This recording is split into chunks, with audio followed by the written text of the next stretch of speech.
This is a sign-in thing? Aye. Thank you. I got the email before I left, so that was good. Good. Okay, it is 2 o'clock, and it is January 14th, 2020. And we are going to be starting our briefing today. And I hope everyone had a great holiday, and we're back to work in the new year. Our first speaker today will be Miss Jean LaFontaine. There you go. Please. So this is something that we do annually each year. We look at the enrollment criteria for a Head Start. And so all we have done is made some revisions this year. You may recall that the purpose of the Head Start enrollment criteria is to make sure that we serve the most at-risk students. So while everyone has to, as long as we have the right numbers, everybody has to meet the 100% poverty guidelines. And so from there, we look at if everybody meets the 100% poverty guidelines, how do we decide with a limited number of seats who gets in? And so that's where the point system comes in, and that's what you see at the back of this policy. We did change a couple of things throughout the policy. If you look under 5, under income criteria, because the economy seems to be getting better. We're having more families that exceed our income limitations, and we really have a 10% limit on over income families that can be served in our program. So we adjusted some of the verbiage to help us with that. And that's pretty much most of the changes, unless the rest is just for clarification. So I don't know if you have any questions. Does anyone have any questions? Ms. Gittens? Okay, so you were saying you have a 10% limit on the number of people that can be over the financial limit, is that correct? That's correct. And we're at that threshold of 10% now? We're very close to it, yeah. Because sometimes what happens is we take, children with disabilities get priority points. And so we might have children with disabilities who are over income, but we accept them because we're an inclusive program. And so that can affect our over income percentages. So, okay, you mentioned that with the economy getting better and more people are ending up over that limit, I'm trying to... We're having more people who are over income, yeah. So then, can they still participate if they pay? Is that... No. They just can't participate at all? No. So as the... Unless they have a child with a disability. With a disability. Mm-hmm. So basically, as the economy gets better, we have the potential of losing out on some children because the economy is better. Well, we do. I think that the district's pre-K expansion efforts are going to more than take care of that, those people who are over income. And that may be something we want to look at as we're deciding on who gets into the program. Maybe those people that are like to the 100 to 130% poverty levels, maybe we would want to give them priority in order to make sure that the neediest families, or that needier families get into those free programs. In terms of Head Start, though, the federal guideline is that you have to meet 100% poverty level or below. So that's basically free lunch. That doesn't take into account reduced lunch, those income guidelines. So, but what the other thing that it means for us is something that we haven't really had to do in the past, and that's recruit. We could do a lot more recruitment than what we do, but because of word of mouth and we've had so many, we always have a waiting list. We have over 100 kids on the wait list in the Lehigh area alone. So I don't think it's really going to be a problem.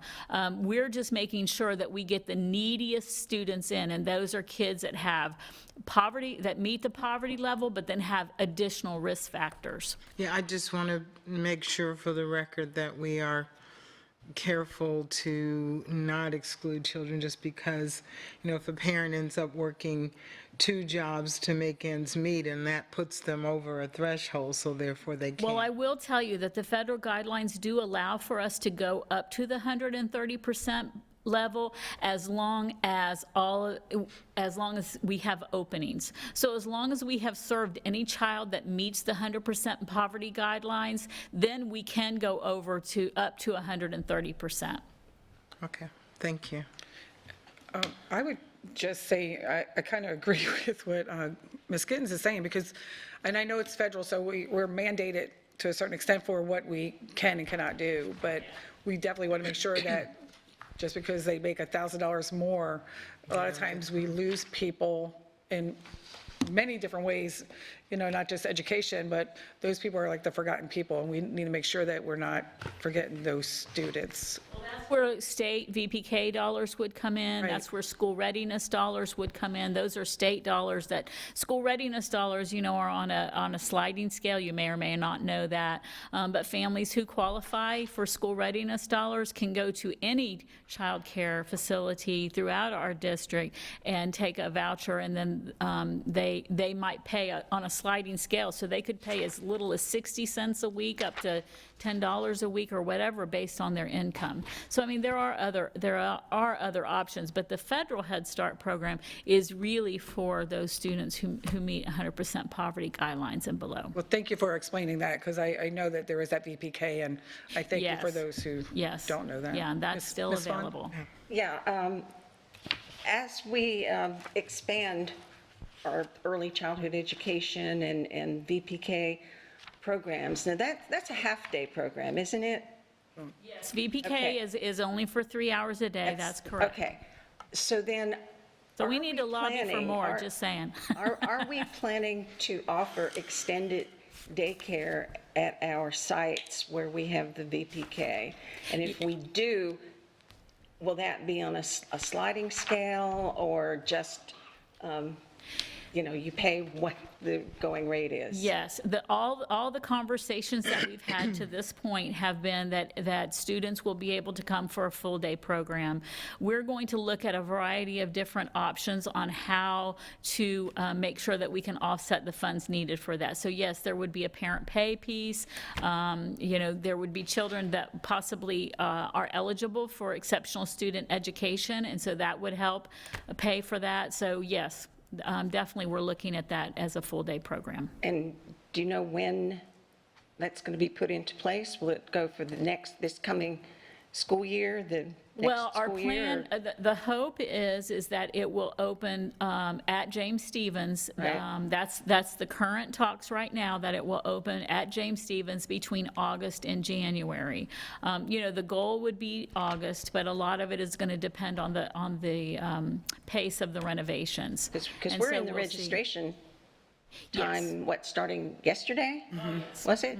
Yep, we're already Yeah. taking So applications and that's getting names. Something Yep. parents are going to need to know. We do. because that's- We're already having a lot of phone calls about that, so sure. Yeah, Okay, so great, thank you. we have a meeting on Friday, and we'll be discussing those things. Okay, great, Yep. thank you. With the census coming up, and I know you mentioned about Lehigh, if our numbers were to go up, how wouldn't that affect us getting better funding for programs out there? It would help us get, yes, it would not necessarily, there's not a direct correlation between the census and our Head Start funding, but it certainly would give us justification to request more funding. Absolutely. Thank you. Yeah, and we're working very closely with Ms. Vaughn on trying to make sure that our families get counted. All right, thank you. Anyone else? No, thank you very much. Okay, you're welcome, thank you. Okay, next we have on the agenda, we have operations, and that would be Dr. Ken Savage, Cindy McClung, and Ms. Patrica. You. Oh, and Kathy Ebal.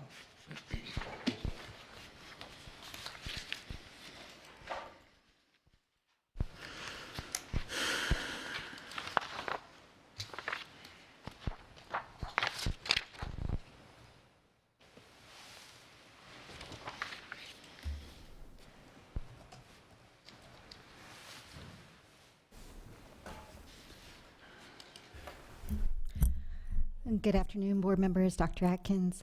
Thank you for once again having us bring to you some more information about Envision 2030. Now, I know you've heard a lot about our operations recently, but today you're going to hear from the team discussing specifically things related to Envision 2030. And then at the end of that, we'll also have a chance for Mrs. Patrica to talk about the work that she's been doing in relationship to the strategic plan. So with that, I turn it right over to Dr. Savage. Thank you, Cindy. Greetings, board members. If you would go ahead and advance the slide. So our presentation today, while it is certainly to address the strategic plan, it's also an opportunity to reintroduce our division to the district. That's one of the challenges you have when there is a leadership gap for so long, is that your story is left to not be told. And so it's very important that we, as the division leadership that is in place, really takes ownership of that and goes right to make sure that all of our key constituents know who we are, what we're there to do, and I think that starts with our governance team, ensuring that everyone understands fully what the operations division really does. And so with that said, we called it Operations Energize as a positive kind of framing to really inject some energy into that division. So here is our operations leadership team. This is the configuration that we currently have with myself as the Chief Operations Officer, having 2 executive directors, one fulfilled by my, to my left here, Kathy Ebaugh, and to the right, there is an executive director position that we are currently in the hiring process for. Now, just to kind of orient what their individual purviews are, Kathy, the three departments that she supervises are planning, construction, and maintenance. And just to give you the brief reiteration, planning, of course, being liaising with all of our community municipalities and really being very intentional about where we build schools, construction, the actual on time and budget production of a school, creating a school from start to finish, and then maintenance, protecting the life of that asset over time for its entire lifespan. Then when we move to transportation, it's a massive, massive department, as well as safety and security, which is a very small department with a massive purview.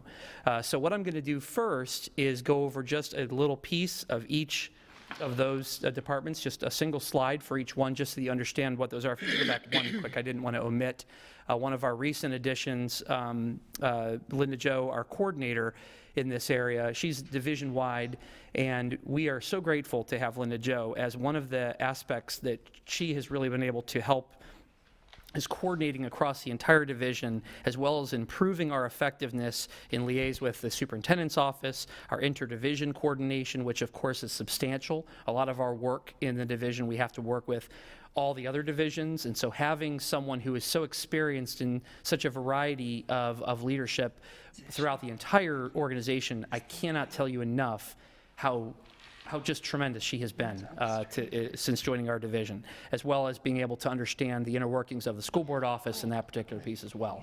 So that coordination, I just did not want to, she doesn't have her own slide, so I want to make sure you knew that piece. All right, going on to the next slide. We are lean but not mean, because I know the expression is always mean and lean or lean and mean, but we are not mean.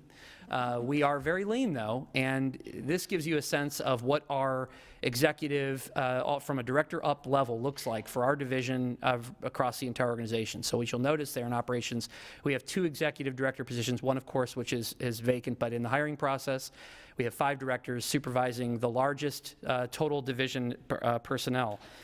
So bear in mind, this is not a competition, because we all have different functions, but it's just important for the context of what we do to understand the supervisory needs, as well as and that doesn't just mean the personnel you supervise, but the financial implications of having to monitor and be a good steward of how every single penny is spent to maximize return on investment, while not creating waste and anything along those lines. So just as you can see from our budget book, with 1,300 total division positions, that actually exceeds all the other divisions combined.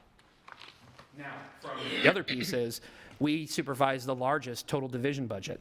So when you bear in mind that type of purview, that is a massive, massive purview. Now, you can kind of see at a glance the other divisions, their executive structure, their director structure, and whatnot.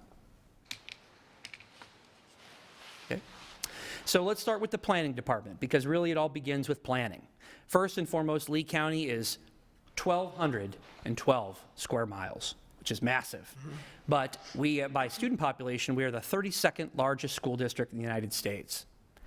And again, these statistics vary on an annual basis, and depending on the time of year that it's picked, that number sometimes varies between 32nd and 33rd. But at the time, in the data that I've cited at the bottom, it is the 32nd largest school district in the United States. So that is massive. That is a massive responsibility, and specifically as it pertains to planning, because of the municipal and public engagement that entails. 6 formally recognized municipalities, which includes village, town, city. But there are others, 35 other census-designated areas and unincorporated communities that are really definite communities. So when we refer to Lehigh so often here, well, that is one of those 35. Well, all of that engagement, every bit of that coordination occurs through this office, and making sure that we are listening to our community, engaging with our community. But it's not ubiquitous. Who is our community? Well, this is just some of the formal recognition of how we go about that very complex work of engagement. Additionally, the 5-year planning process and long-range capital planning process are the lion's share of that work has to be done in our business unit. And we don't do it alone. Of course, business services is there. They're like I have 2 twin siblings at home, a boy and a girl, and they have to do everything together. Well, that's very similar with us in business services. We do quite a bit of work with them.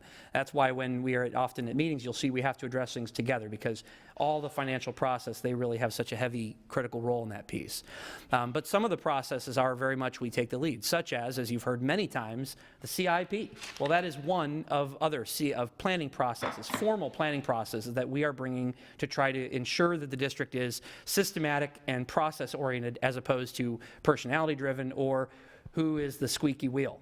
That is not the way a business of our size should run, and it needs to be something that's logical, defensible, and so that our actions and our decisions can always be something that we can stand behind. That doesn't happen without a very thoughtful process. Some of the other things that are new pieces of the planning that really are pretty amazing when you'll get a chance to see some of the outputs that we can do is the computer-based mapping with our GIS technology, as well as demographic analysis, that this affords you that ability to do it.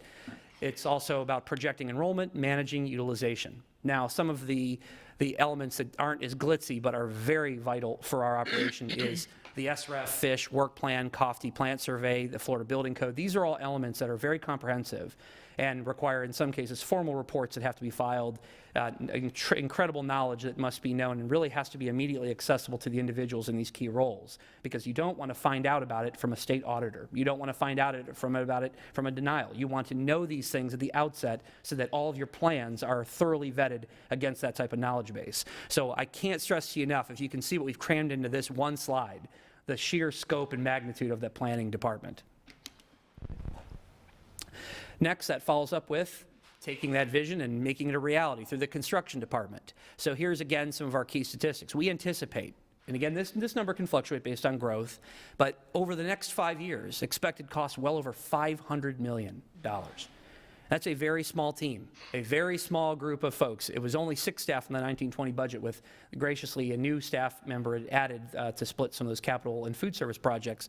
But think about how few folks that is to carry the burden of making sure we are on schedule and to catch every possible issue with $500 million, over $500 million over 5 years. Again, largest share of our capital projects fund we would expect is managed by that very small team, and strictly based on the student growth needs, there will also be major renovations and new constructions at multiple sites simultaneously. So the challenge of not just doing one major project, but all of them concurrently, as well as additional construction in support of the strategic plan and other strategic initiatives. So as we have things like the Big Five, we want to deliver on these key initiatives, but that's on a rapid timescale. And so when you have to do those things, that is, again, there's only limited staff with what they're asked to do. They're engaged in a normal process, but when you pick up those additional pieces, that's a lot of additional work. And we graciously enjoy that. In fact, 4 of the Big Five, we are taking a major leadership of or supporting the lion's share of that work. That said, I don't think you're probably well aware of this, that we carry the responsibility of managing the largest singular district individual expenditure at any given time. A construction project in its scope is massive. Again, this omits things such as the overall personnel salary obligations that are being expended on a basis. But as a singular expenditure, that we carry that. Now, I bring up, so far, we've talked about the money that's spent. And of course, with that is not just that fiduciary piece, but the legal side of it. But there's so much more to that that we carry. And that is the political liability. Any mistake that's made carries such tremendous weight in the community. It undermines our credibility, not just externally, but internally. And so it's vital that we have such tremendous professionalism and dedication to getting these done correctly. And so I bring that up because I think the political liability in some ways is far more powerful because it's impacted by all those elements. We have to do it and do it right, and we really have to be very honest when we make mistakes, but ensure that we don't repeat mistakes. Moving into maintenance, this again, massive in its scope, 813 permanent buildings, supervising over 3,000 acres and over 13 million total square feet under roof. 13 million square feet under roof that we are responsible for maintaining. We have the second largest department in the district, this maintenance department, also administering the second largest department budget. Now, a lot of that work, they actually don't carry out directly themselves. They're contracting it, supervising that, engaging with different vendors. So at any given time, there is so much work happening through this department, and it just goes on like a well-oiled machine most of the time. And so but it's a massive in its scope of what they're attempting to do. All the while, trying to increase energy efficiency and provide a support to our first line of defense. One thing that folks may not realize is that our first line of defense in the maintenance department are the building supervisors at the school sites. They are phenomenal employees because many of them came from when the construction industry was going in the wrong direction. We were able to pick up some very experienced tradesmen and folks who worked in contracting to work in these particular roles and positions. And what some of them found was they loved doing this work. While they didn't make as much money as they did in maybe some of their prior work, they really found that this was a conducive, great lifestyle. And so we've been able to hold on to some wonderful folks with varying skill sets. And it gives us a tremendous complement of talent out there in the building that allows us to have that first set of eyes on any maintenance-related issue within a school building. And they've been a vital complement that doesn't always get the attention. So they really are the first line. But then they are buttressed and supported by tremendous support from expert-level folks in carpentry, masonry, roofing, window glazier, electrical, electronics, painting, plumbing, HVAC, indoor air quality, welding, turf management, pest control, grounds, irrigation, heavy equipment, locksmiths, machinists, to name the majority. These are all trades represented within our maintenance department at varying levels of staffing based on the level of need generated by those service requests that turn into work orders.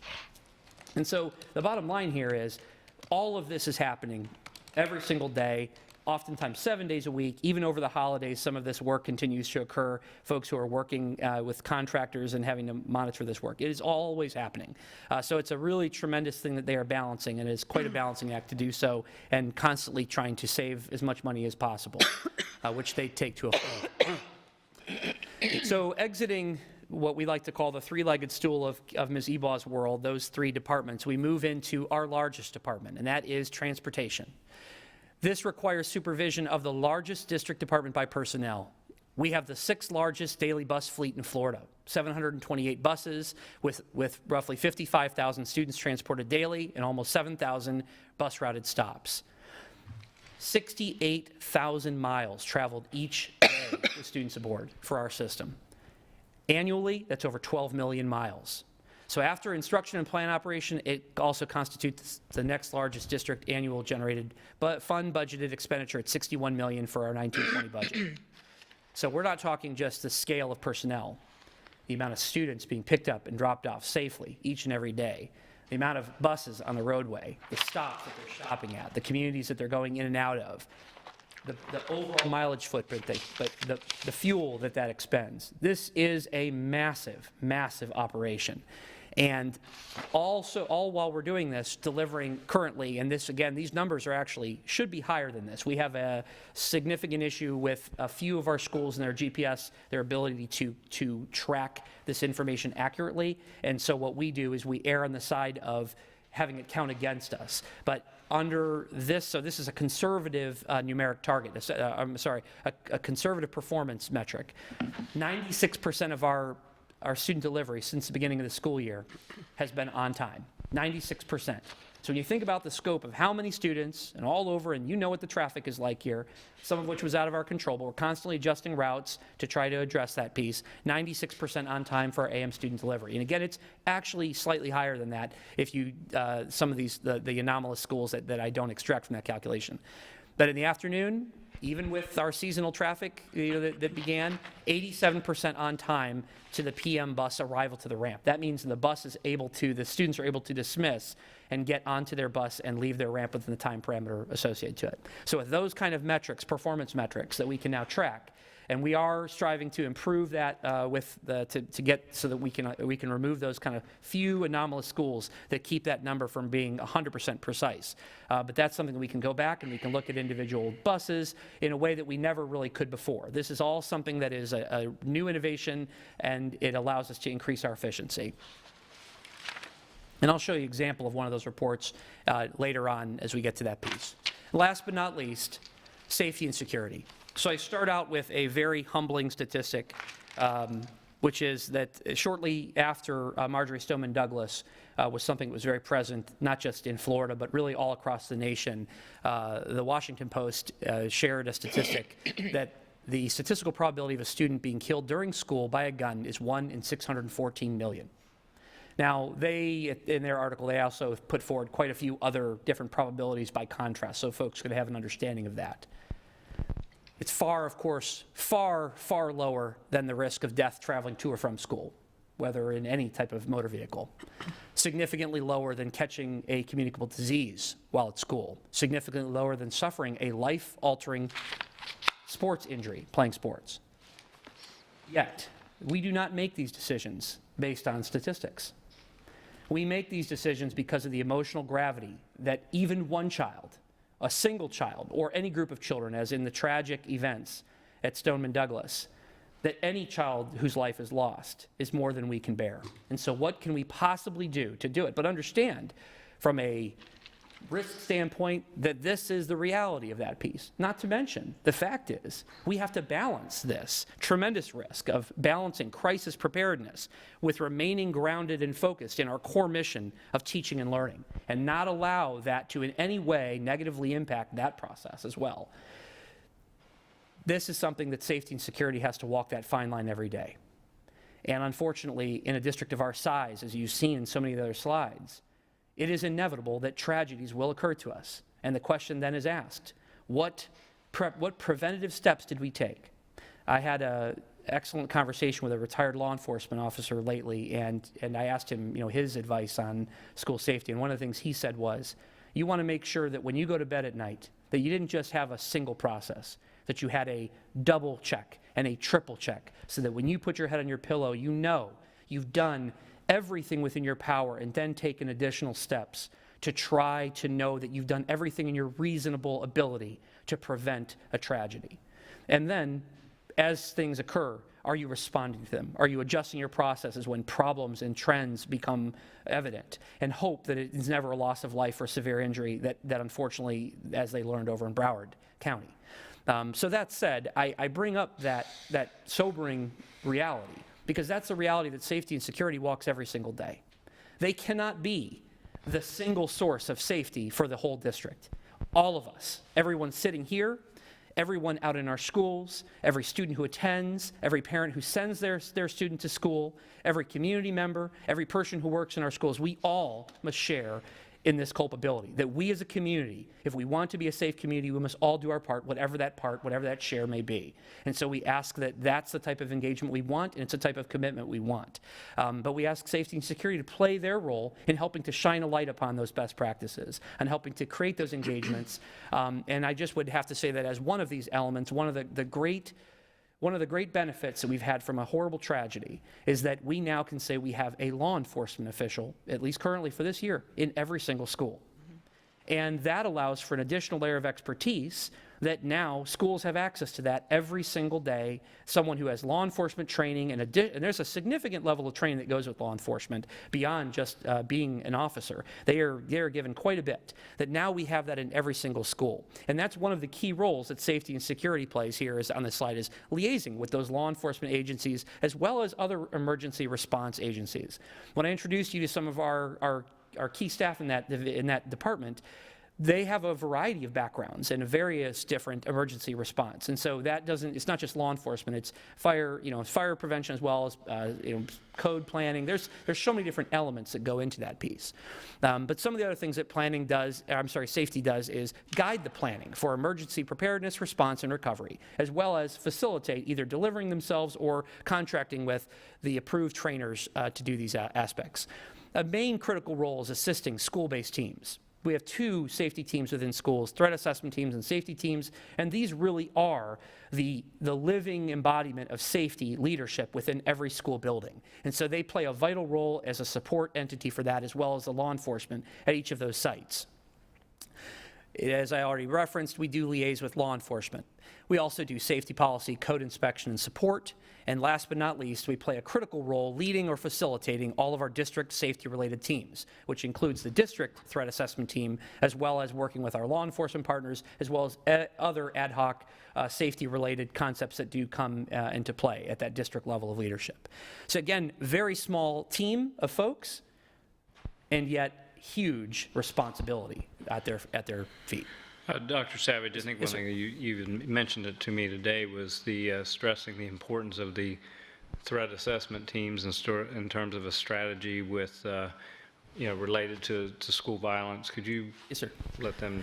Yes, absolutely. So you've probably heard threat assessment. It's almost become just a buzz term, but the reality is one of the critical, from basically, if you go to any of the top the Secret Service, Homeland Security, the FBI, if you read the publishings that they put out regarding what's the number one thing you can do to make a school safer, the number one strategy, almost across the board, is always listed: a multidisciplinary team that is made up of mental health professionals, made up of law enforcement, made up of school-based staff, various staff members, that you comprise that team. Well, what does that stand for? For us, and in the state of Florida, that's a threat assessment team.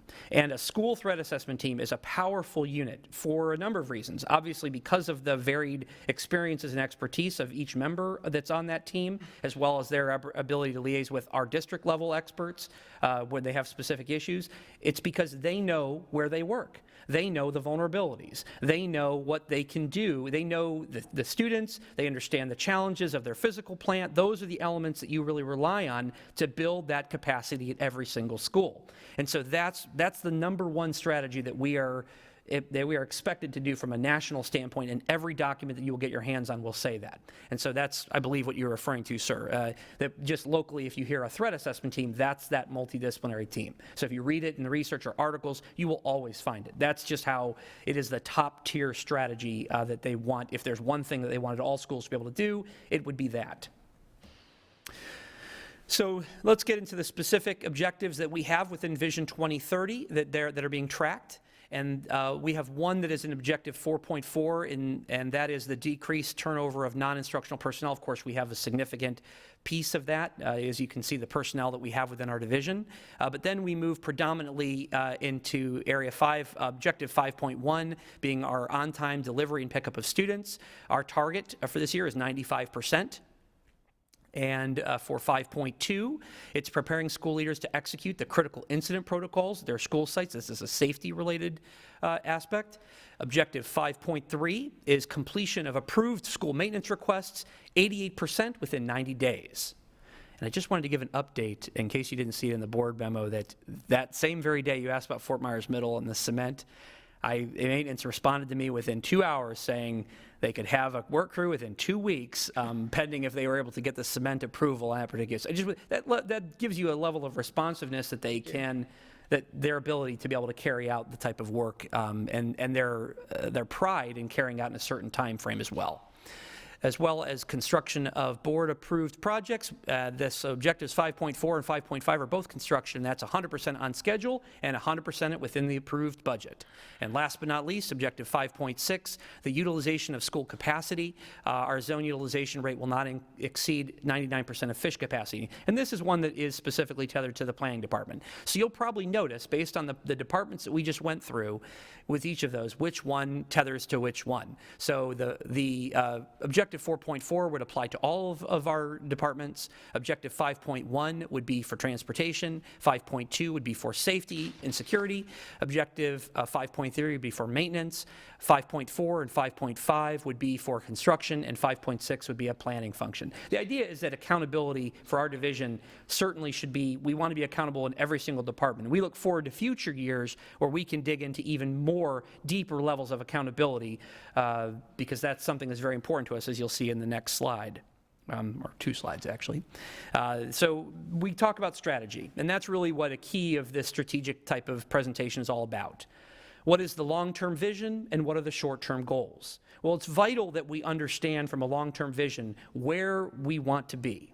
Because if we don't know where we're going, then how will we know if we get there? At the same time, it's nice to have grandiose ideas. The way that you can really see progress and demonstrate confidence that you're making that type of momentum is through the achievement of short-term goals. And so I'm going to first map out the long-term vision. And that is, we need to ensure that we begin with the customer in mind. I'm sure you've heard the Stephen Covey, begin with the end in mind. Well, for us, in our operations division, our only role for existing is to serve those people that are relying on us every day. Our students, our people in the schools, our staff in the schools, our families, our community. That is who we exist to serve. And so we have to always ask, what's the evidence that we are well serving our customer? Secondly, to do that, how we do it is with a culture of professionalism. We want to be known for expertise and responsiveness. That when we speak, when we give you expert consultation, you can trust that advice, that you know it's been vetted, that we can cite it, that we are sure about what we say, and that we are responsive, so that if you have a need, we can fulfill that need. And then last but not least, along all of these aspects, we expect to have transparent accountability. We expect to be held accountable. And I think that exists for all of us in this field, but we embrace that. We embrace it because the only way you can improve is if you're willing to actually see how you're doing. And it's better not to hide from that. It's better not to try to tell a story that paints you in a positive light only. It's important to be honest with folks, because they will realize very quickly when you are not being fair-handed in the way you're covering a story. And they'll recognize that you are genuinely interested in improving if you are willing to own your flaws. And so I would argue that this begins with making sure that our processes are documented so that they can be judged, they can be evaluated, and that when we have results that we can share, that they are published, that they are something that are known. We do not want results to be known by only a few. We want them to be known wherever possible by all the folks all of our customers, whenever they need to know them. And so that takes a lot of confidence in yourself to be able to say, you know what, we are willing to make this level of transparency a part of the way we do business, but it is absolutely where we need to be in every facet of the way we work. So what do we do in the immediate? Well, the first thing is, I just finished teaching an organizational leadership course for the University of Florida. And as I wrapped up, one of the comments that I had often cited back to the students was, everything we do is reflected in people and processes. And I would say that the same thing exists really in every aspect of organizational leadership.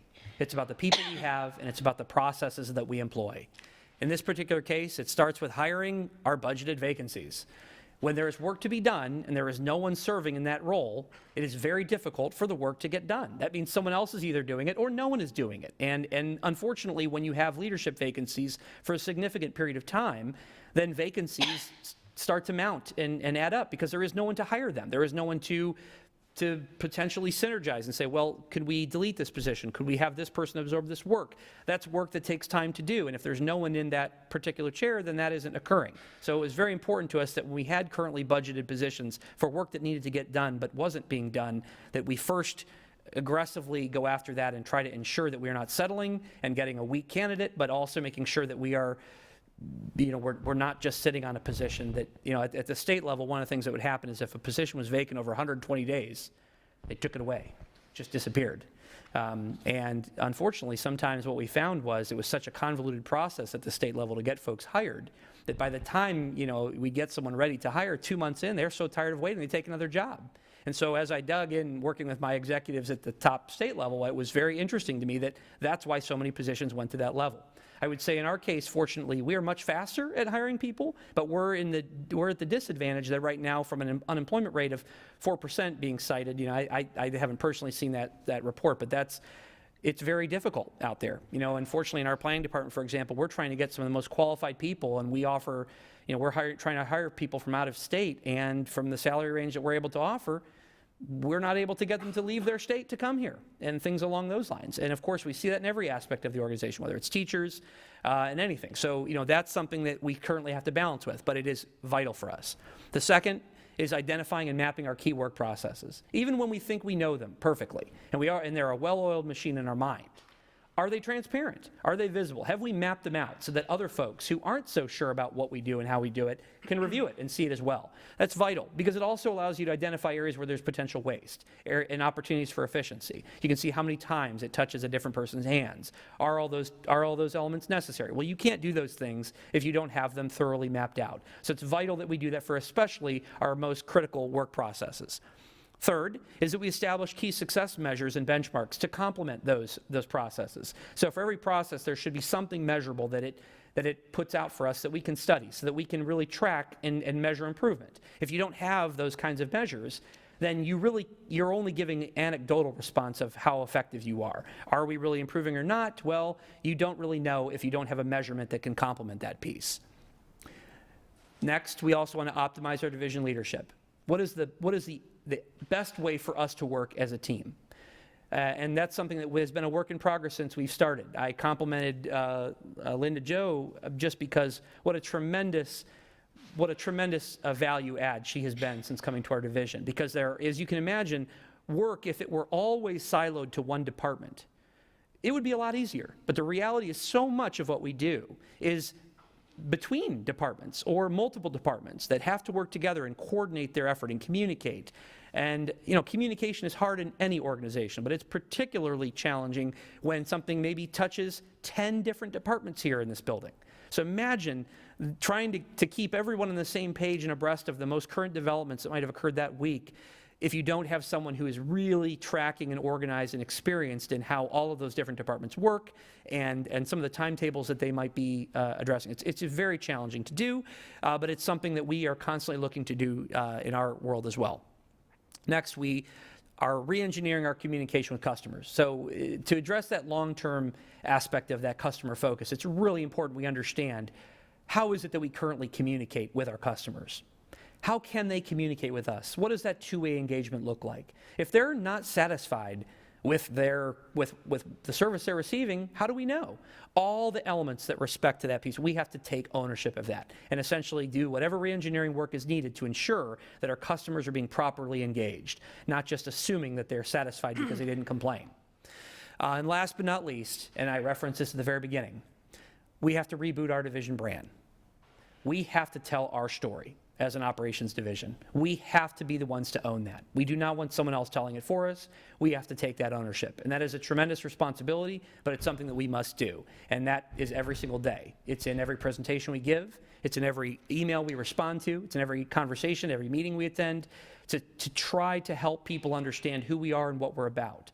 That's something that will take time, but it's something that we see as a daily part of our work. So one additional piece that is pretty pivotal, and it has a number of touch points in the prior slide, is what I would refer to as our standard setting process. This is not dissimilar to standards in schools. We want standards that students can learn. And in order to know if a student understands it or not, we have to be very explicit about what that is. What does it look like? Well, the same thing, I would argue, needs to be done organizationally. That for us in operations, we don't want to assume that the work, that we all have a similar common definition of what the work should look like, what the level of engagement should look like. So we have to make it explicit. And so that's what the standard setting process is all about. It's about that engagement from our perspective. It's about the engagement from our customer's perspective. And then we reconcile that discrepancy, because we may have a thought of what safety and security is supposed to do.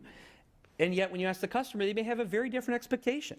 Well, the only way you can reconcile that discrepancy is by codifying it, by, as Dr. Pruitt likes to say, memorializing it. It becomes something that becomes tangible, that we can evaluate and look at. That's why it's so important in education that the standards are written down and that you have examples of what those things look like in terms of items and whatnot.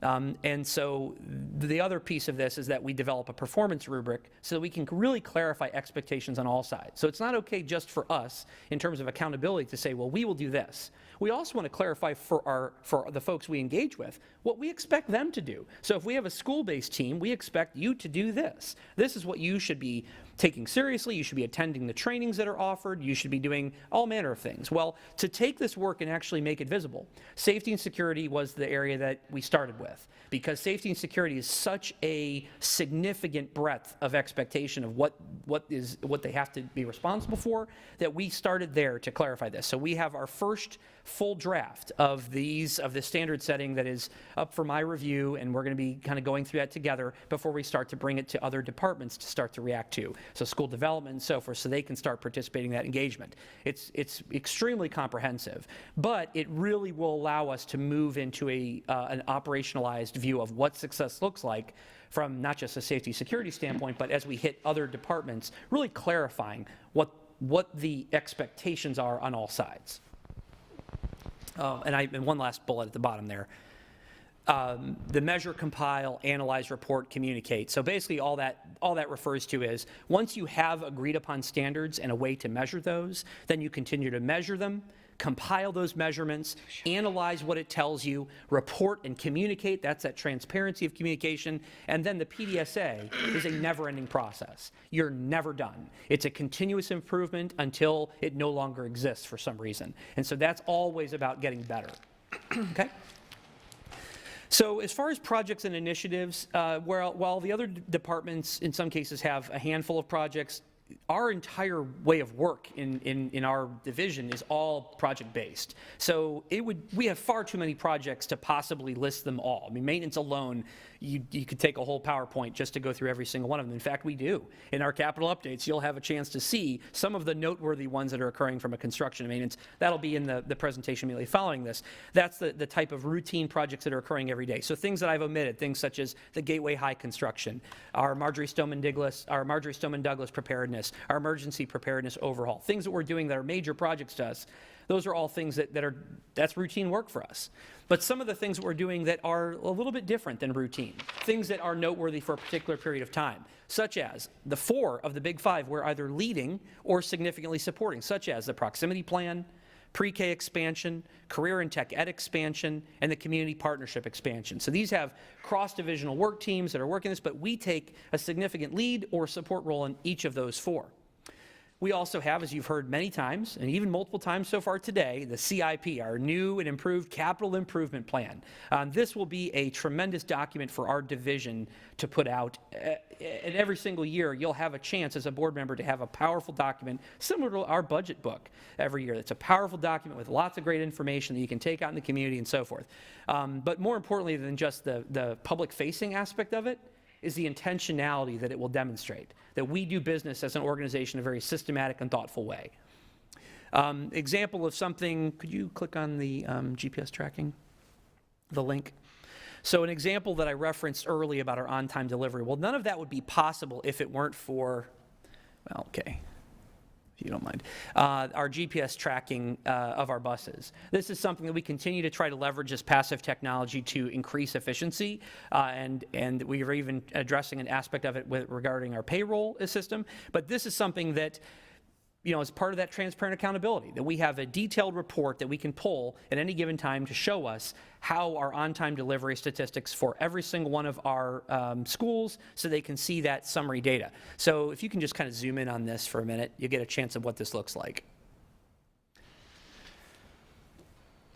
So you'll be able to see on the left side there is a school name. It has its starting bell time, its actual bell time, and then for that week, this is a weekly-based report, the arrivals, what % were on time, and which ones were not. And so then that allows us to target those specific routes or schools that are being underserved, that for whatever reason, and in some cases, as I've told you, it's not that they are actually late, it's that they have a shared the way that the geofence is essentially designed, like, so the good example right at the top there is Diplomat Elementary School. Well, they share a campus with Diplomat Middle School. They're in the same area. They're close enough that the buses trigger the GPS indicator on the bus. So it looks like Diplomat's getting worse service than they actually are based on that particular piece. So those are some of the anomalous aspects of why we don't send this out, because we don't want to set out an impression that somehow Diplomat is not receiving an appropriate level of service, which if they are receiving that number, you'd probably be hearing from Ms. Vertrees over there, I would imagine.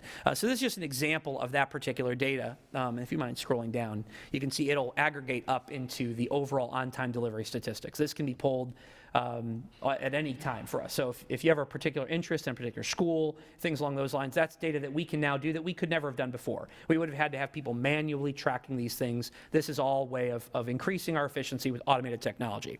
If you go back to the slideshow. Our transportation pay system, this is something that we'll continue to bring more information as we get to that point, but it's, again, working across with multiple divisions, our technology, our business services, to try to enhance the way that we can to try to direct more money back to teachers and to the schools for other initiatives. We do not want to expend a penny more than we have to when we talk about the operating fund. And then we talk about our Transportation Greenbelt project. So this is an example of the type of work we're doing that's very unique, is that we are looking at substantially long routes. In some cases that we have to oblige. We absolutely must transport certain students certain distances. In some cases, it's our very fragile students, such as homeless children, who, in order to keep them in school, they want to attend the school that they are supposed to, that they are in their current attendance, they are allowed to maintain that one, even if they move far, far away from that particular school. We even have some students who travel from a different district to attend their home school within our district. And so that's the kind of thing that, if you're sending a regular school bus out for that type of mileage, that is a huge expense. And so how can we keep children at the forefront in our obligations, but not add any additional expenses beyond what we should be doing? And so we are, as a Greenbelt, tackling some powerful data where we're analyzing these really high mileage routes and alternate methods of transportation to try to lower that cost while still providing a safe, secure piece for our students, and not having students, we're trying to minimize wherever possible students sitting at bus stops early in the morning to be the first child picked up on a very long route. Those are the kind of things that we're already engaged with right now, but it's very exciting work that I'm looking forward to giving you more information as we proceed, but just to let you know that work is occurring. Okay. And last but not least, I already referred to you that safety security standard setting process, which they're the first department to tackle this. All of them will do this. It's a powerful piece when it's all said and done. I look forward to bringing you that performance rubric so you can see the level of detail and work that has gone into trying to clarify such an important area for our purview. So those are some of some big projects initiatives. All right, so now I'd like to recognize Ms. Petricka, who is our Objective 5 liaison with this, and this just gives you a chance if you would like to share anything. We want to thank you for your support always in this area, and just give you a chance to share anything you'd like. I don't really have anything to add beyond the unbelievably comprehensive and energetic presentation you just gave. The only thing I'll say is I continue to feel safe sending my children to school every day. Really, safety and security is my focus. I continue to feel safe sending them to school every day because of the work that you're doing and the partnerships you've created. I don't get the opportunity to talk to the chiefs of police and the municipalities as much as I do Sheriff Marcino, but his department's commitment to our students is real. I mean, it's palpable. So just keep doing what you're doing. Thank you. Thank you. And we will keep trying to do even better than we possibly are doing now. We want to keep getting better. That's our commitment to everyone here and to all of the students out there depending on us to do that very thing. That said, that is all we have for you today for this particular piece of our division presentation. Yes, well, thank you very much. It was really a great presentation. And now if we have questions, Ms. Fisher? Yes, so that was an awesome presentation, thank you. And I have one question and two comments. So what percentage of our work in maintenance is contracted out versus what percentage is done in-house? We could provide a summary report. We can get that information to you, just so it will be precise. And how would the weekly board update, would that be sufficient for you? Perfect, Wonderful. perfect. Yes, and I just wanted to say that I really liked the way you defined customer, because our customer base is tremendous and includes everyone in the community. So thank you for that definition. I think it's good for us to emphasize that from time to time. And I think that as you were focusing on operations, that your articulation was so applicable to our entire district. I mean, I really understood what you said, and except for the individual projects and initiatives, I think it applies to us all and gives us a good framework to follow. So thank you very much for that great presentation. Thank you. Thank you, Ms. Fisher. I have She can go ahead. Go ahead. Okay, I have a couple of questions. One, and again, thank you, that was excellent. You were talking about the CIP initiative.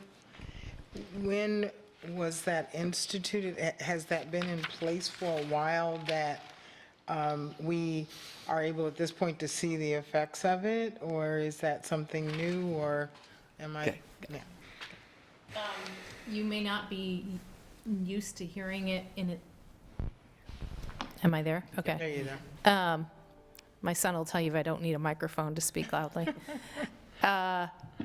You may not be used to hearing it in its initial form, but if I say capital improvement process, it probably sounds something like you might be familiar with. I thought it was something that was. So your CIP is what we call it, and what a lot of jurisdictions, if you Googled CIP, that's what you would find. But it is the capital improvement process, which we initiated in October and continue to work on. In fact, just today, we sent out to our internal team the categorization of the 360 proposals we received, not all of which are a competing project. In fact, most are not. So on that capital improvement team, and they're the ones I think we heard the other day in a meeting that help with the organizing what should go first and you know, that type of thing of projects. How is that team selected, and how often is it like refreshed? Are people on there ad infinitum, or are they there for a term and then you know? So they are they're by position. So long as they are in their position, they are on the team. And that's because of the level of expertise that is associated with that position that is involved in the discussion. So that includes people from across departments. So you have people from IT or IS, you have people in safety and security, you have obviously people in facility and maintenance who are doing the work, you have construction, you have planning, you have business services, you have food services specifically. Am I missing anyone? And that's the capital team. Now, as we get into the assessment, the assessment of the competing projects, which is the small and large competing projects that we've talked about, the small projects being those projects under $200,000, that will be kind of our summer project. We'll make up most of our summer projects. Also, some of them will be done throughout the school year, if depending on schedule. And then our large competing projects, which are the projects that will make it onto our 5-year work plan, or our 5-year capital plan. The additional evaluation will be completed by including team members from academic services, specifically the executive directors and Dr. Spiro, so that they can ensure that the programmatic requests for these facilities meet the programmatic demands and priorities that they have for the schools. And that there will be a team then who will do a first evaluation of all the projects, and then there will be a final evaluation that will be made up of the chiefs, as well as other executive directors who are in cabinet and the superintendent. So there'll be kind of 3 cuts at it. The first one is being completed by construction and maintenance, because we are trying to pull away from the competing projects, those projects that are already in the hopper or should be done as part of our routine work. Once that work is being done, is completed, which is what we're doing right now, then we will bring it to the first committee to evaluate all of the projects we've got for small and large competing projects. And then we will go to the finalization group of the cabinet and chiefs and the superintendent. And then finally, hopefully February or March, we will bring you a draft of all of these projects. And if you remember the exercise that Ken and Dominic led you on last month, I believe it was last month, where we painfully asked you to evaluate and prioritize where projects were.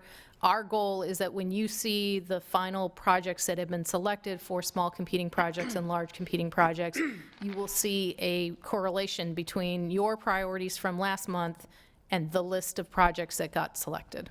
And when, let's say, a principal submits a project, and is there a rubric or something that decides, I mean, if you get 100 of them, you know, is there a rubric to decide, you know, we've only got this amount of dollars. So is it based on, you know, the most expensive, least expensive, or need otherwise, how, you know? Again, that's where the correlation to the exercise that you, Dominic, and Ken went through last month is that we were, and I'm not sure if everyone had completely understood this. What we were asking you for is that rubric. We were asking you to tell us, and if I remember correctly, safety and security was the number 1 of the rubric, but there were other significant items that were on there. And our goal first will be to make your priorities. So if a project has been requested that we feel improves safety and security, so for example, I know, because I've seen the list too much in the last week. Be careful about disclosing anything for safety and security, just in case. It's a playground project. Okay, sorry. So I know a number of schools have asked for, in small competing projects, new playgrounds or playground covers or something to do with playgrounds. You can make an argument on a number of those projects that they are being asked to for the safety and security of the children who are using those playgrounds.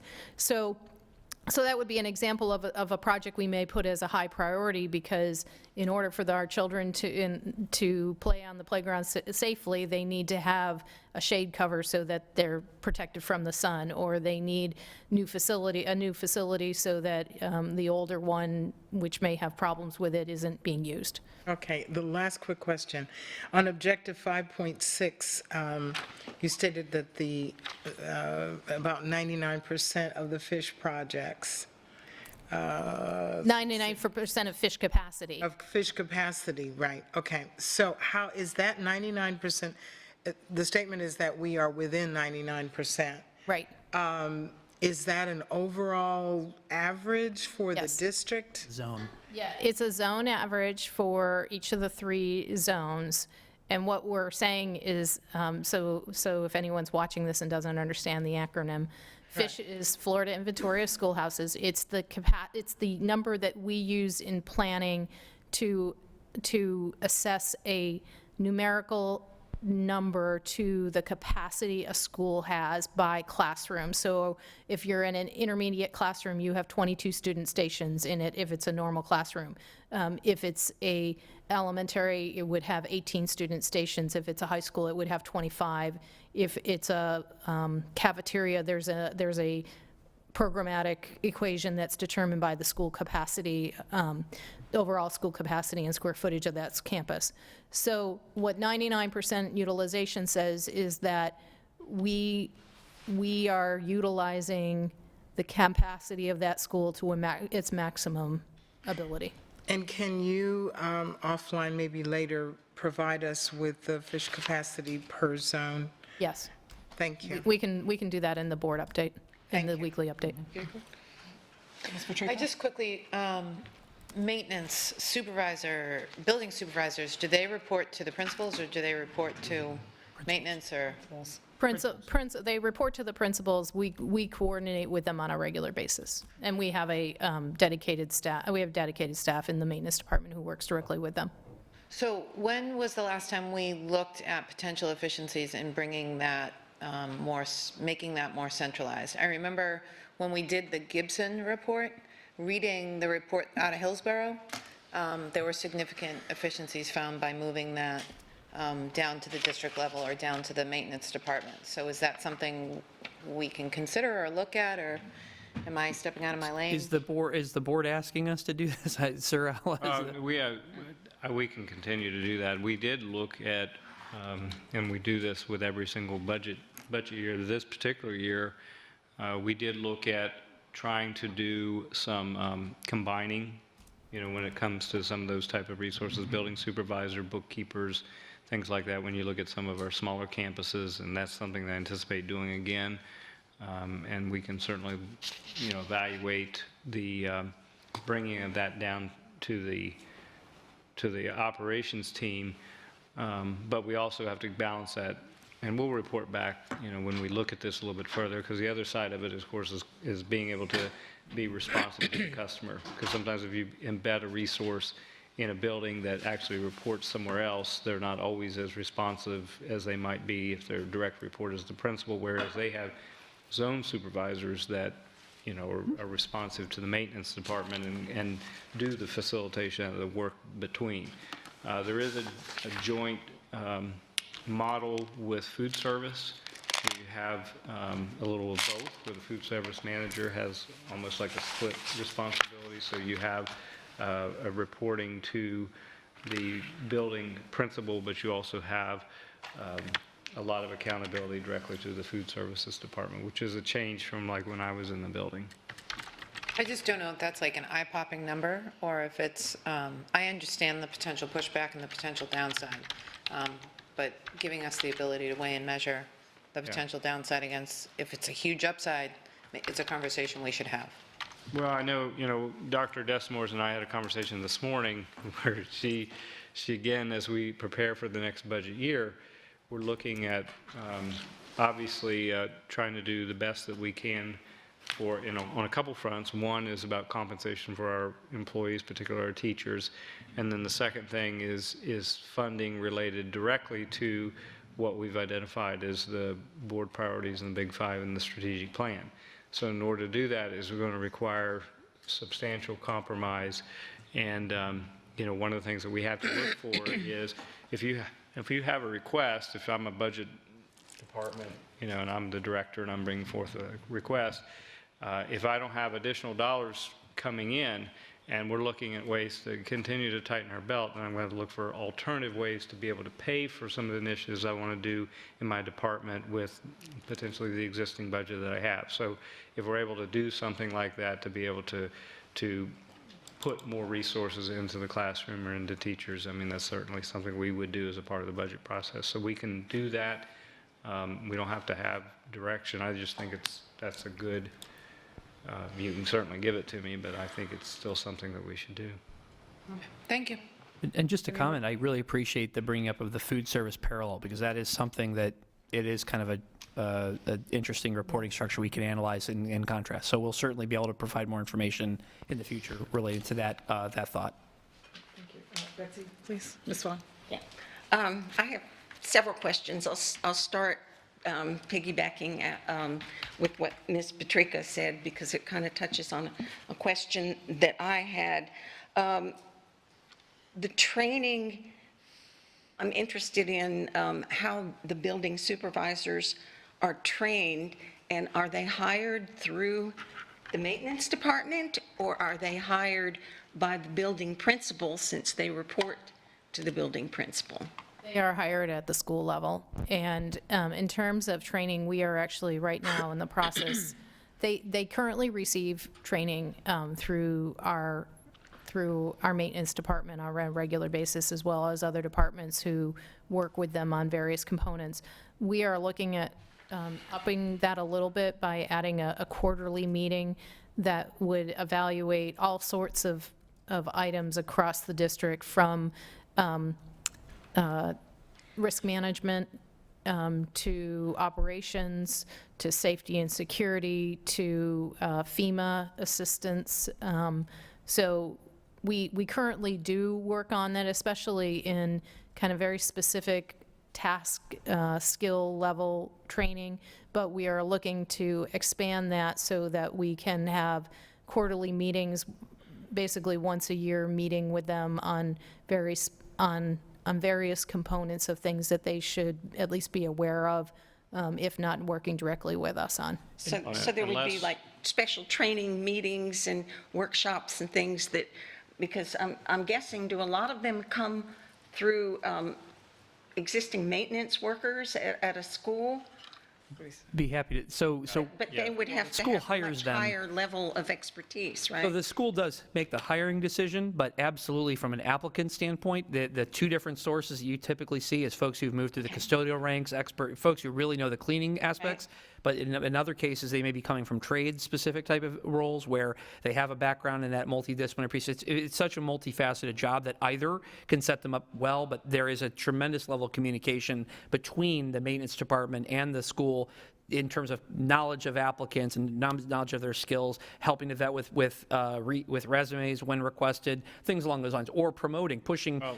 And I was just saying, unless something has changed, I know that when we're hiring building supervisors, it was a district practice that, at the request of the maintenance department, that somebody from the maintenance department, typically one of those supervisors, actually sit on the school-based team prior to making a selection of a building supervisor. For the point there, what maintenance department wanted to ensure is that building schools had somebody that had a great deal of knowledge in the maintenance part of it. It wasn't just somebody who was a favored employee, favored custodian, and that they got promoted to that, job. So I know that was a request, and my understanding that is still maintained as a practice.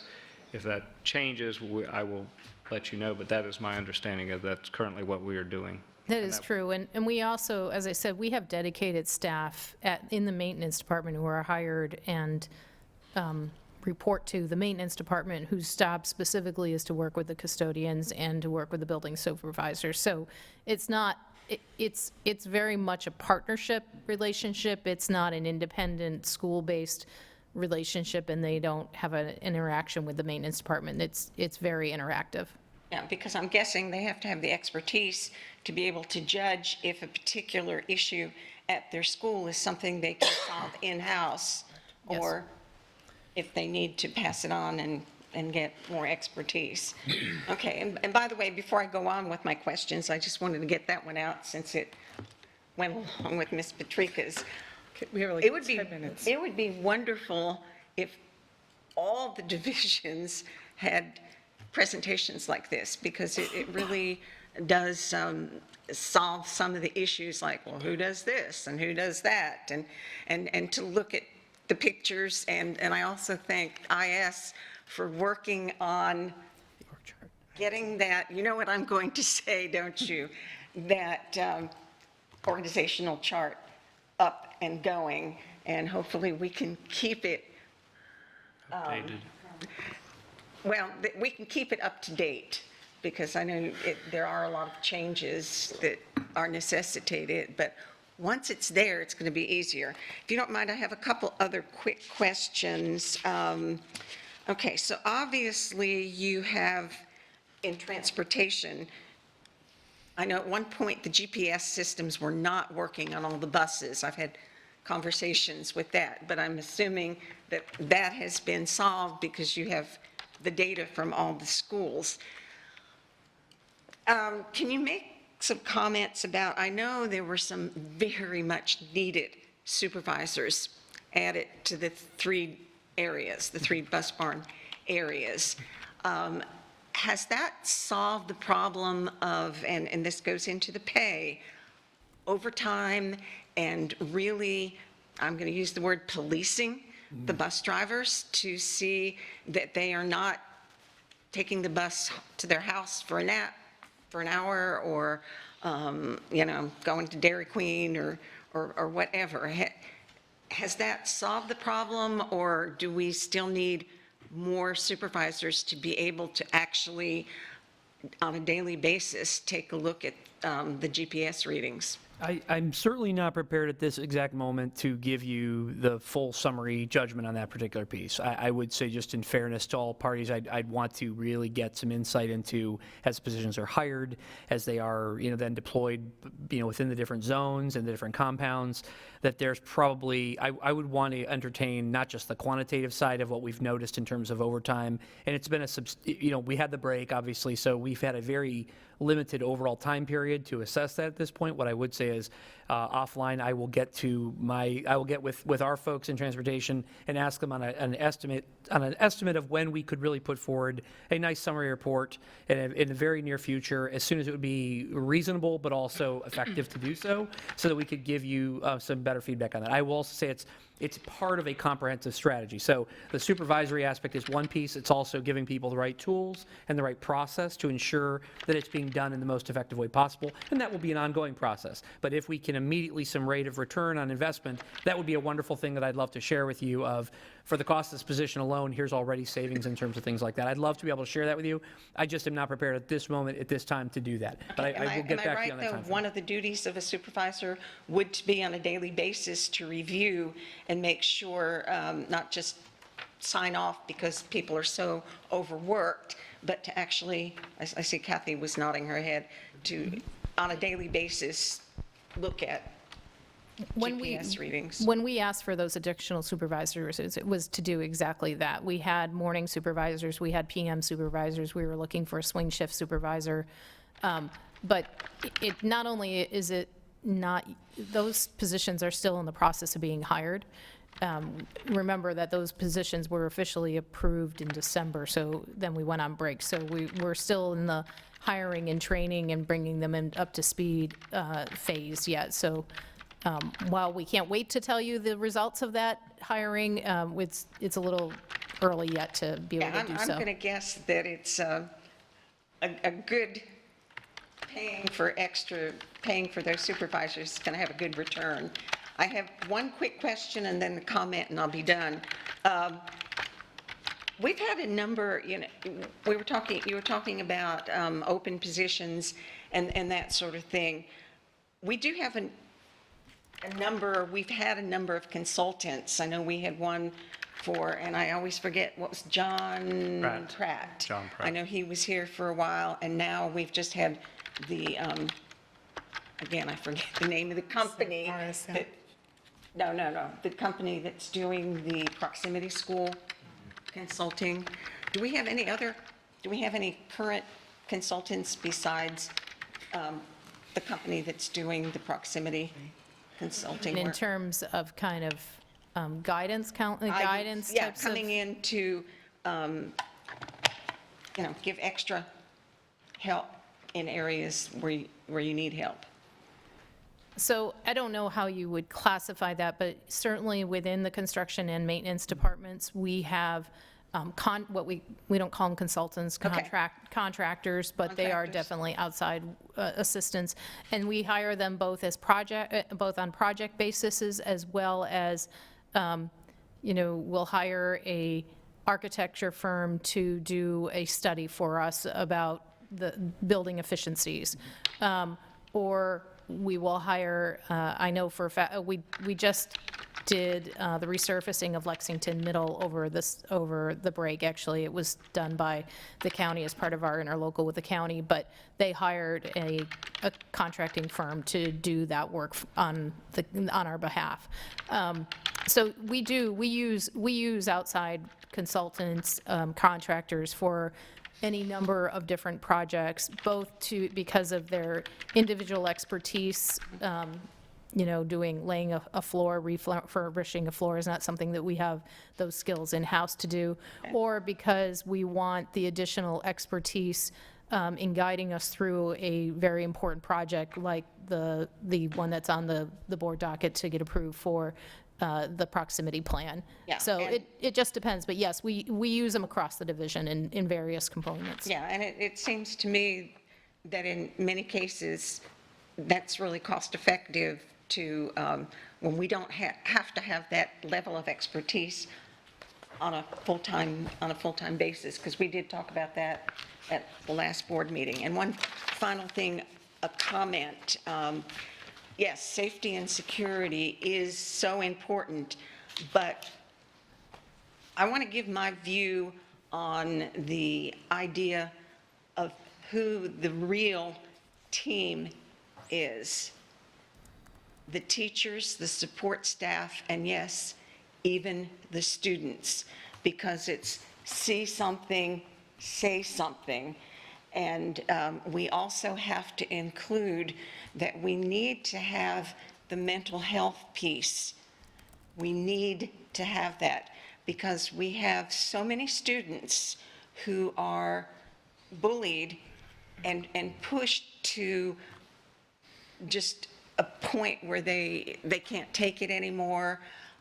Sometimes it becomes depression, maybe even suicide.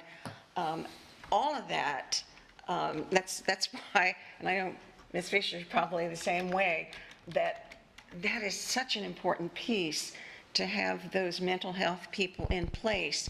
But not just that, to train every single professional, cafeteria workers, see something, say something, the bus drivers, they're really the first line of defense in all of this. And we can't have people dragging their heels about if they see something, oh, let me just send an email and somebody will see this, that it, on the phone, panic button, whatever, that is so important as we have more and more kids really, really stressed I'm sorry, and Ms. hitting Vaughn? that threshold. And that's, If we can. yeah, that's the end of my comment. Okay, thank you, because I know we're over No, time right that's now. the, and I have said Ms. that was Morgan. going to be my last Thank you. comment, and that was it. Okay, Appreciate that. so following up on two things that Ms. Vaughn said. First of all, I failed to mention when I visited San Carlos, Christy Coots, the principal there, mentioned, now, who's the director for transportation for San Carlos? Manny? Yeah, for South Zone, yes, Manny is our, for South Zone. I can't remember his last name. La Felice. Thank you. She said, what a difference from one school year to the other. Just wanted to put that out there. And then, again, Ms. Vaughn raised the question of, who the team is. What has happened with that presentation that you and I saw, Debbie, where we use the same vocabulary, we train everybody across the county, all of the responders. I'm looking at, It was the love, yes, I love you. Yeah. Yes. Yeah. So where are we, have we adopted that? Are we using that vocabulary? Has there been training on that? We have adopted it. The training has not taken off as much as we'd like right now. But we have adopted, we put it into our publications, our emergency operations plan. And we have, one of our principals has taken the lead in coming up with a program where he's actually put it into place where he's taken what he's done and put it into a training for us.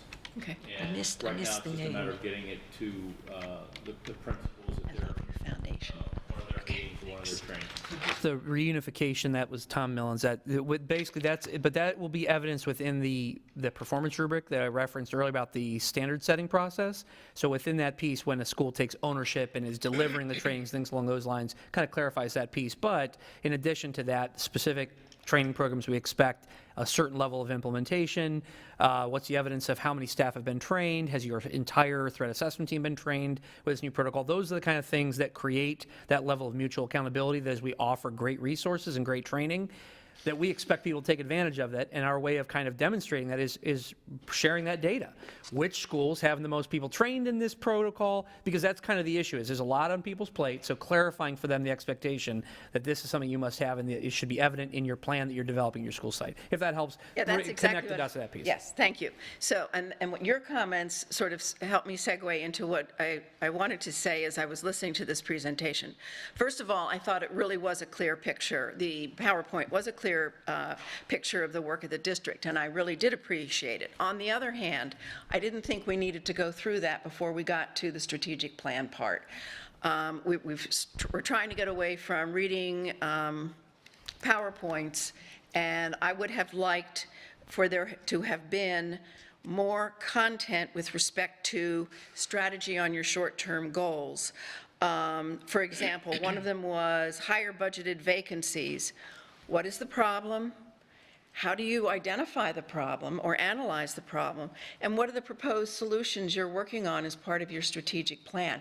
I would have liked to have seen some deep dives just illustrating some of these things you're putting in place rather than talking about them in a superficial way. And you just answered one of my questions. I would like to have known more about how the standard setting process looked. Again, had we done a deep dive in one area, I would have understood it better. And then I have one, so that's my general question. I really do, and I agree with you. I think if we were to get this kind of background information from every division with a strategic focus in your presentation, it would be very helpful to all of us as board members. So kudos on that. My question for you is threat assessment teams. Are we confident in each school that if there is an incident, the principal and the superintendent and all staff will be able to say that there was not a step missed by the threat assessment team, that we did everything we said we were going to do? Do we have that confidence? Can I just say, I don't think that you can ever have 100% confidence. I understand that, but I think I agree. That we're training people, and I think that police officers included, until they are in the situation, in the moment, no amount of training is going to prepare them. So- I'm not asking for a guarantee. I'm just asking, how do you, because you're talking about putting your head on that pillow. So, you know, there's no 100% guarantee, but I do believe there is a difference between schools in readiness at this point, and that is a concern, and that is the point that I am trying to make. Yes. So I think, Mr. Parford, if you could come to the microphone, let me just give you a little, how I would like you to frame some of that. I think one of the things that I think is critically important is that we have what our district protocols are.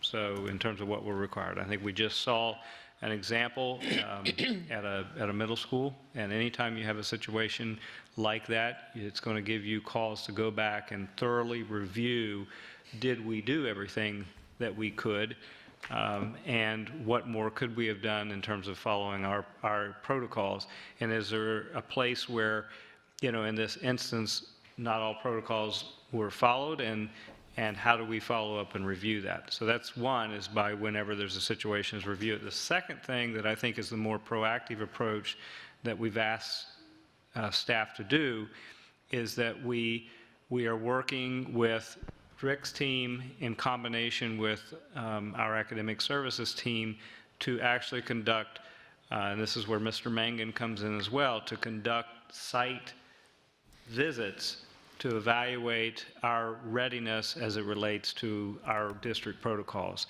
So that is something that he has instituted. We've had really an increase in safety and security staff since Mr. Parfit has been on board, plus a refocus of the role of the director in our student service, or what Mr. Mangan is doing to do more of that, as well as I've asked Dr. Spiro and his team when they go out to evaluate our protocols as well.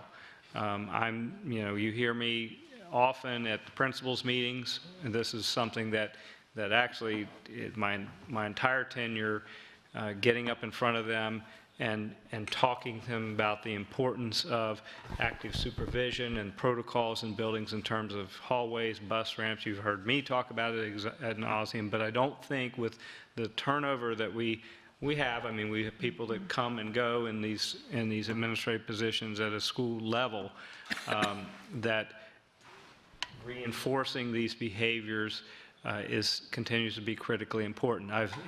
The most recent thing was I've instituted and made a request of our principal leads to also help in this endeavor as well, because they have 5 or 6 principals that they're directly responsible for. So my discussion with them was about, don't assume that all principals behave equally in buildings, and just because you did it in your building and you knew that was common sense and what you should do, that's what they're doing. And I need your support as a principal lead to make sure as well that these things are occurring in the building. So having said that, I don't know, Mr. Parfit, Dr. Savage, if there's anything you want to add in terms of directly what your department does to support what I just mentioned. That's correct. I would just add that we're right now looking into a Bureau of Justice assistance grant, a stop violence grant, that will help us we're hoping to get a tool, kind of a platform to be able to enter that data, manage it a little better, hopefully with the prospect of a case management system. We tied directly in, and it was mentioned earlier, with the mental health. We tied so directly with the threat assessment with the mental health, and those pieces are so interrelated that we're working on that area. Please understand, this was not a criticism at all. And I think this has been a really good briefing from that point of view. So thank you. I appreciate it. Can I add to that? Is there a part in the protocol about ongoing training? I mean, how do we know when the people at this school were trained on this process, and did they get the most up to date? And what's the protocol to make sure of that? There is, and we started our training actually before the state mandated it. So we've trained upwards of 500 people, team members of that, and it continues. We trained some folks in the fall, and we'll continue that in the spring as kind of a basic level training. Last year we brought our original trainer back. Dr. Melissa Reeves came back for nearly a full day of kind of a refresher training for that. And we anticipate doing that again this year. Bringing her back. We're also working with the Secret Service right now to bring a half a day of training here. It's coming. We have a date in May. We just are looking for a location right now, and that will be another piece of a training that will be for anyone in the education, law enforcement, mental health. Just to add, again, I hate to reiterate, but that when I talk about the standard setting process, the whole concept behind that is to create a little bit of peer pressure as well, to say, of these 100 schools, these are the ones that are rated on the exemplary level. Wouldn't you like to be exemplary? Well, this is what it takes. That voluntary training, 100% of your staff attended, that kind of thing. It's a way to try to create a culture around, we want, if you don't measure it, if you don't have it codified anywhere where people can see it, if you don't measure it in some way, that it gives us a tool, a leverage point to help get more people to self-select, to prioritize it, instead of saying, well, we're busy, I can't attend that training. Yes, can we meet the minimum qualifications, what we're statutorily obligated to do? Yes, we can say that definitively we've met those obligations. But the minimum is not where we want. We want a culture where everyone embraces safety, and that only happens when you have things like this to try to continue to change the culture. Okay, Ms. Morgan, do you mind if, I know this is your time. Okay. I'm done. I didn't want people. I just wanted to say thank you. I thought it was a great briefing. Because I know that Ms. Patrica had a question, but I didn't want to interrupt No. your questions first. Thank you. So, Ms. Morgan, you just said this is not a criticism. When I first found out about that middle school incident, I was very ready to criticize. And then I spoke with law enforcement, and they indicated that it's not necessarily an indication of a systematic deficit on our part, and that what I just said, we never know how someone's going to to react. So in that regard, I took a step back and I realized that what you're doing is absolutely right. We had a problem, and so then you go back at your processes and you look at how we can do better the next time, with the understanding that we're never going to know until these teachers and support staff and bus drivers and every employee is actually in the situation. She may have been trained, she may have been listening to the tapes in her sleep, but when you're in that situation, the adrenaline takes over and you don't necessarily know how that person's going to react. So I just wanted you to understand the process that I went through in terms of I was ready to criticize, but then I took a step back and looked at it a little bit differently. Okay, can we have, Ms. Vaughn, you have one Just- more? Yeah, really Only quick. because we need to I was move going on. to say, how do you measure a person that gets in a situation and makes the proper movement to call or to, I mean, because I think a lot of people, oh, it can't be right, I heard it, it's just, I mean, can't we err on the side of safety, you know, because sometimes, oh, it's a toy gun, or, oh, he's just talking. How do, you know, we can measure who took the training, but how do we measure how ready a person is to actually report something that's suspicious? Well, the threat assessment process is an ongoing process, and initially, that team would make a determination whether a threat or concerning behavior would be considered a transient type of threat, something said in anger necessarily, or whether it would be a substantive threat. And that's kind of where we gauge it from our threat assessment perspective, and those teams monitor that. And again, it's critical that, because they work on information. Threat assessment teams are information driven, and if they don't get it, and like was mentioned, it's see something, say something. It's a information driven system, and it has to, and it relates to all matters of the school, whether it be the culture of the school, the discipline, all types of things factor into those into that piece of it. So somebody on the threat assessment team is always ready to respond immediately to someone who has a report? Yes. Immediately, everybody? Yes. Okay, well, thank you, Mr. Prophet, appreciate that. And thank you very much for being here. Are you all staying there, or is it just Miss Kathy? Okay. And I apologize that it has gone over the time, so. It's okay. Well, I think Capital project, I think you know I like to keep these as short as possible, so. we're on CIP right now. No, we're on capital projects, not, Capital project updates. yes, we're not, you're getting a break from CIP this month. Okay, good. We will bring it back next month and help you see how the exercise you did with Ken and Dominic translates into projects. There you go. And we will know what it is. So we'll use CIP now, and you'll hear that and understand it. Good afternoon. We are excited to bring to you this month's capital projects update. I'm going to go through this pretty quickly. We continue to do central energy plant projects as well as HVAC projects in the construction and maintenance departments at the elementary, the middle, the high school, and at the technical college level, if you see any that you particularly want. We're also continuing to do our fire and safety upgrade projects with our pump and sprinkler upgrades, alarm systems as well. New construction, MMM, which is now known as Gateway, continues to develop. I was told by the project team that we will be vertical, that the pouring is going very well, and that we've been working very well with the neighbors, and now that they have become comfortable with this project and how this is done, we're moving very smoothly and swiftly with them.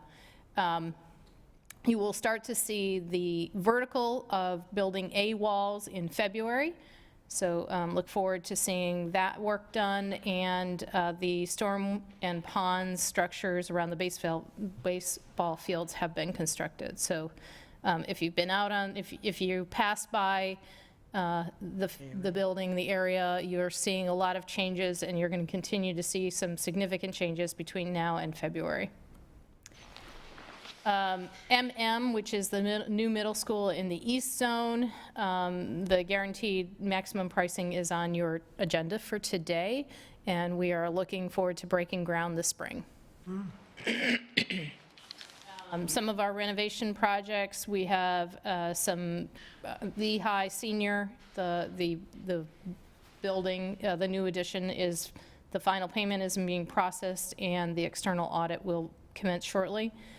James Stephen, we are working with a design team now to talk about how that design will go. We will be working on that project, and our goal is to have it ready at this time next year, so that it would, the pre-K program would initiate over the Christmas break of 2020, 2021. The ADA project that we've talked about at Heights Elementary is nearly complete. You can see the befores and afters on the pictures. That was a project that we worked on largely over Christmas break. We have a number of roofing projects that continue to be ongoing. Our portable projects are nearing complete work. Harns Marsh will be starting this month, but and Gateway High School is starting to work and design. That's for the phasing of the beginning of the Gateway High School on the Lehigh Senior campus.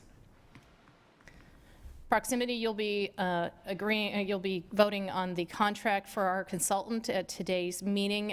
We are still in the process of hiring a key person for this project team, and that is the GIS planner who will be managing this project. Until we are able to hire that person, Dominic will be the project manager of the project, and then we'll turn it over to the GIS planner once we are able to hire them. But we're looking to start the project immediately upon approval of our contract with Davis Demographics, and be complete so that it's complete in August 2022 for the school year of August 2023. The sale of Palomino is tentatively scheduled for closing in April. This is one we talked about last month. Right. Our traffic improvement projects, most of them are survey in process.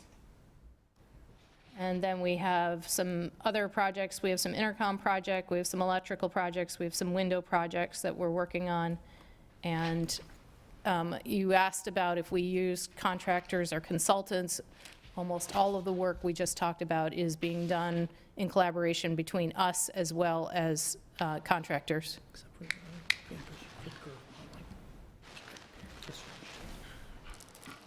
That's another consultant. One quick question is on the Palomino Lane, what are the two amounts? I'm sure you told us before, just. So those are the appraisals, they appraised at $6.5 and $6.8 million, but we sold it for $7.25 million, so we. Oh, that was the two appraisals? Yeah, we're required to have two appraisals, and we sold it at over appraised value on both of our appraisals. Okay. We have to sell it for at least the minimal of the appraisal value, and we actually sold this property over value. Okay, are there any questions?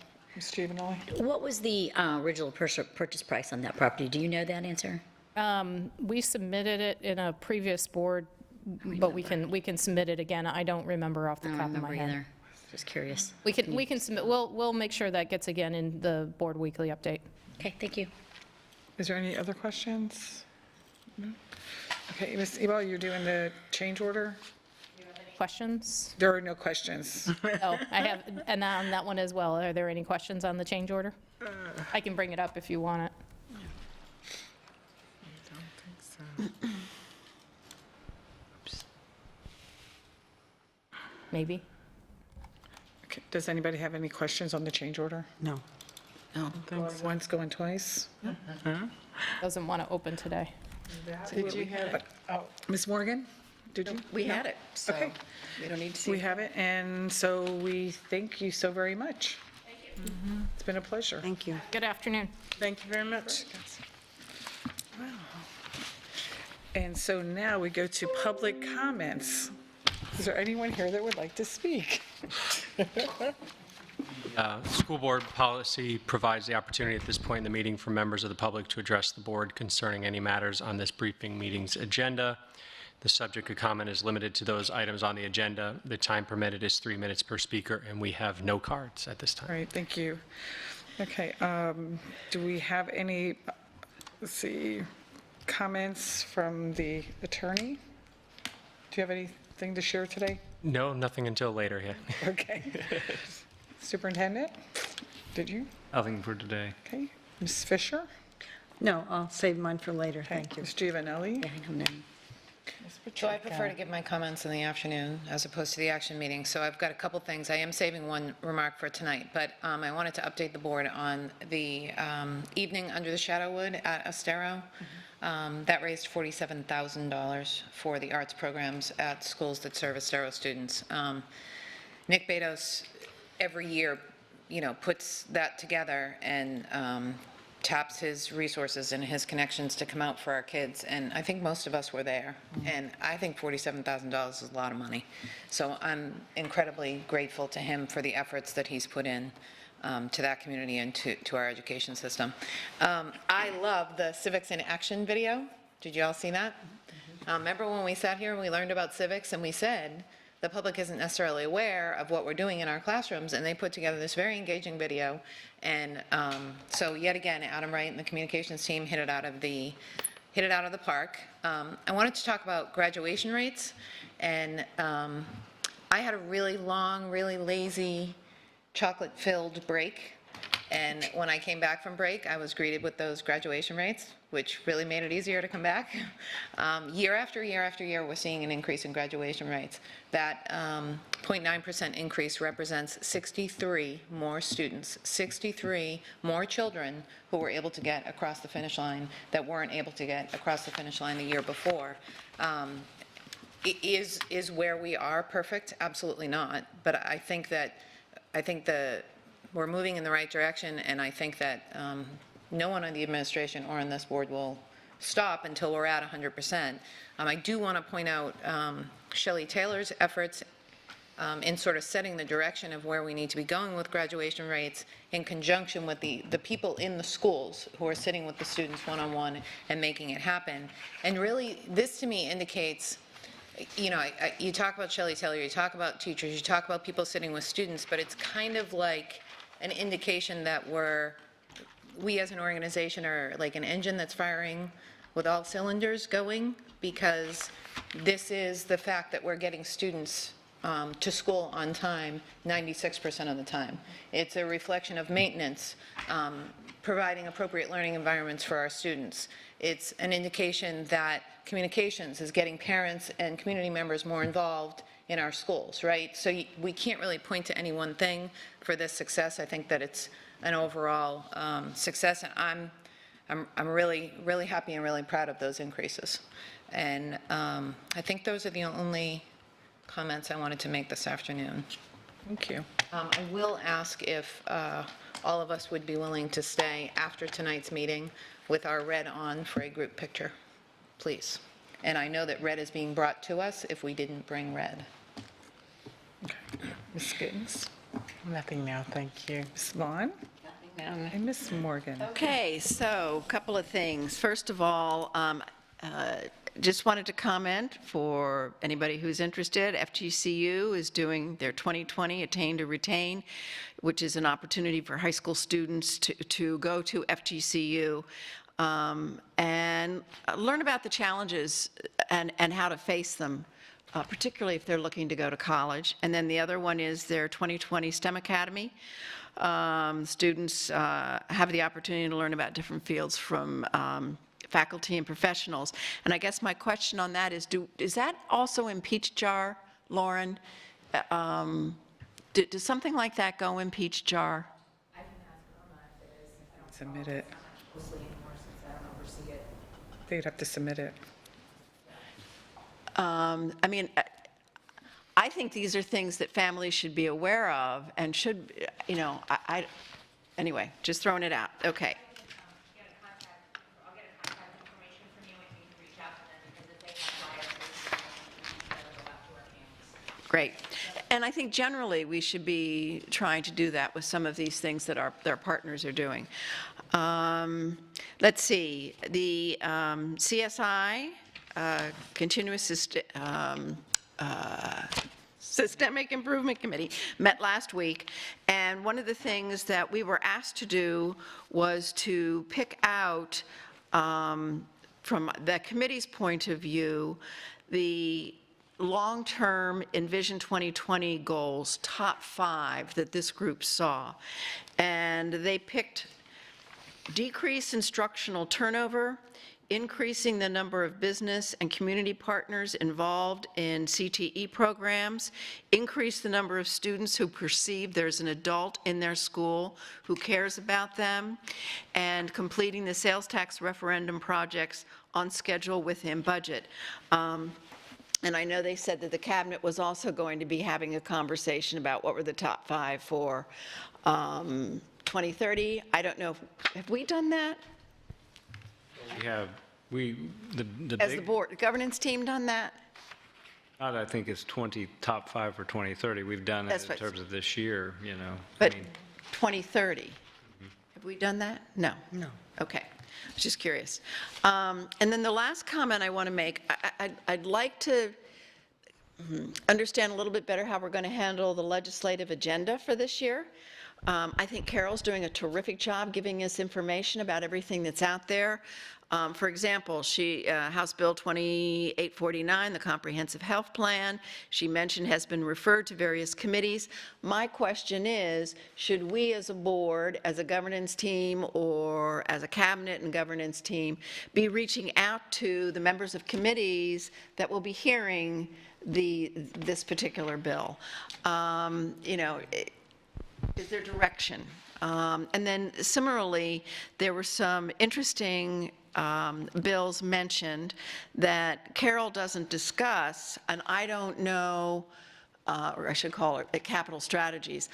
You know, I don't know to what extent we as a board want to get involved in things like there's a job grant, a growth grant fund, designation of school grades, native language assessment, school grading system for JROTC, funds for the operation of schools, which is something about adding value, FEFP value for capstone diplomas, English language learner legislation.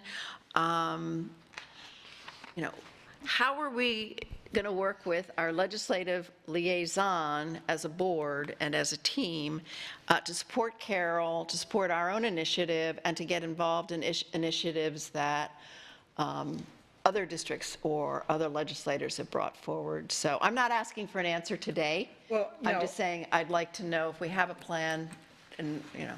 And if you don't mind, I will definitely get with Carol to have that conversation. Okay. As well as when we do go to Tallahassee, because I believe that we need to have something that we leave behind at every single place that we go, and that not just one individual person is speaking to everyone, that we separate that and have a different person speaking on different topics. That way, I believe that we all have a voice in it versus just one person speaking. So I will get with her and we'll come up with all that, the plan. So when we're there, we have something. Okay. Good, thank you. Those are my comments. Thank you. Okay, so does anyone have anything good of the order for now? Nope, seeing none, the meeting is adjourned, and thank you.